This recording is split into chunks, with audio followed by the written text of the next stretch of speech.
¿Qué es un contrato de trabajo colectivo? Bueno, antes de empezar a trabajar en una nueva empresa, se debe de firmar un contrato de colectivo de trabajo que estipula los alineamientos que debe seguir entre el trabajador y el patrón. Sin embargo, hay casos en los que se funge como intermedio un sindicato de trabajadores. Es decir, el contrato se firma entre el sindicato patrón de trabajadores y es adherido a este acuerdo. Este contrato está regulado por la Ley Federal de Trabajo dentro del capítulo 3, mencionando el artículo 386 al 403 de la Ley Federal de Trabajo. El objetivo del CCT, o Contrato Colectivo del Trabajador, es garantizar los derechos del trabajador mediante un sindicato, que servirá de mediador. A su vez, los trabajadores deberán cubrir con una cuota que haga que el sindicato permanezca autónomo. Todo esto se especificará en las generales de un contrato que deberán firmar un trabajador antes de entrar al sindicato. Principales características del contrato colectivo del trabajo. Bueno, para empezar, este contrato puede abarcar toda una empresa o un área en específico. Después, dará lugar al derecho de la huelga siempre y cuando el patrón no cumpla con el contrato o se niegue a firmarlo. Ahora, vamos a contar con 3 copias de este contrato, las cuales van a ser repartidas entre el sindicato, el patrón y la Junta de Conciliación y Arbitraje. Ahora, para dar por terminado este contrato, deben de existir 3 puntos que hay que tomar en cuenta. Debe de haber consentimiento mutuo, es cuando la obra ya haya terminado o cuando esté el cierre de la empresa o establecimiento. Ahora, este contrato va a proteger a todos los empleados de decisiones de arbitraje del empleador. Esto quiere decir que el primer trabajador tiene que hacer un pago al sindicato. En otras palabras, es que el trabajador tiene que realizar un pago al sindicato para poder estar protegido propiamente por el contrato colectivo del trabajo. El contenido que debe de tener un CCT, según el artículo 391, capítulo 3, es el nombre y domicilio de los colaboradores, las empresas y establecimientos que abarque, su duración o el deseo que por tiempo debe de ser indeterminado o determinado para una obra establecida. Las jornadas de trabajo. También debe de estar establecido los días de descanso y vacaciones. El monto de los salarios. Las cláusulas relativas y la capacitación o adiestramiento de los trabajadores en la empresa o establecimientos que comprenda. Disposiciones sobre la capacitación y adiestramiento inicial que deba impartir quienes vayan a ingresar a laborar a la empresa o establecimiento. También debe de contener las bases sobre la integración, funcionamiento de las comisiones que deberán integrarse con esta ley.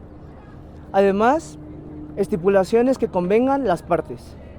Para la emisión del contrato colectivo se debe mantener bajo revisión para su correcto funcionamiento. Por ello, posteriormente de ser emitido, se debe dar una copia a cada una de las partes en dicho acuerdo. Las partes de dicho acuerdo son los trabajadores, el patrón y la Junta de Conciliación y Arbitraje. Esto para que lo puedan inspeccionar, para que vean que tiene un correcto cumplimiento. Para realizar el repaso se necesitará un aviso de 60 días naturales. Esto está en el artículo 399.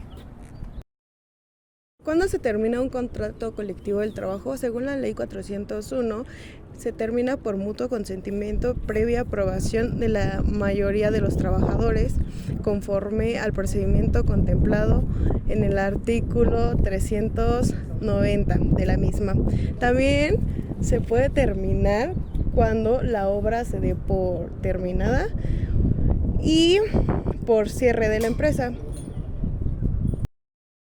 Hola, buenas tardes, me presento, soy Adrián Medina. Hoy me encuentro con mi compañero Carlos Vega y con Donovan y vamos a hacer un breve cuestionario sobre el contrato colectivo del trabajo. Como primer pregunta, ¿qué tienes, Carlos? Bueno, la número 1 habla sobre qué es un contrato colectivo de trabajo. ¿Cuál es la definición?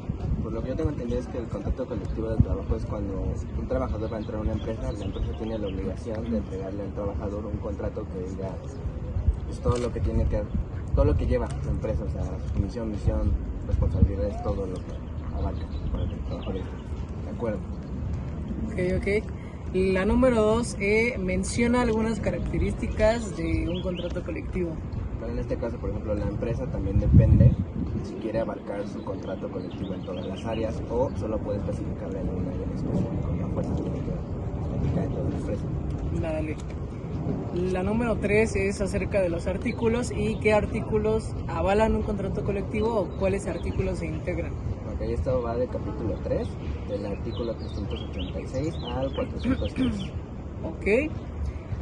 Como número 4 tenemos quiénes son las partes involucradas en un contrato colectivo de trabajo. Ok, en esto participan el patrón, sindicato, junta de conciliación y de arbitraje. Perfecto. La número 5 menciona algunos pros de contar con un contrato colectivo de trabajo cuando ingresas a una empresa. Yo siento que los pros es que el contrato te llega a cubrir ciertos puntos, como seguros y todo eso, pero hay ciertos puntos en los que no. Entonces ahí como que siento que llega a haber un conflicto entre esos dos. Ok. ¿Quién regula un contrato colectivo de trabajo? Lo regula la Ley Federal del Trabajo. ¿Cómo lo define la Ley Federal del Trabajo en su artículo 386? Lo define como convenio celebrado entre varios sindicatos de patrones o trabajadores. ¿Qué se especifica en este tipo de contrato? Ok, en este tipo de contratos se especifica lo que son horas laborales, salario, horas extra, pues, todo lo que tenga que ver con respecto del trabajo. ¿A quién o quiénes se les tiene que entregar una copia del contrato colectivo del trabajo? Se les tiene que entregar a patrones, sindicato, junta de conciliación y arbitrajes. ¿Me podrías dar un ejemplo del por qué puede concluir un contrato colectivo? Bueno, un contrato colectivo puede terminar cuando un arquitecto tiene una construcción, una obra, y le dice a los trabajadores, ¿sabes qué? La obra se va a trabajar de tal fecha a tal fecha. Entonces cuando llega el día de la fecha final, nos supongamos el día 30 de enero, se termina la obra y en ese momento se cancela el contrato, o sea, finaliza, porque se acabó la obra.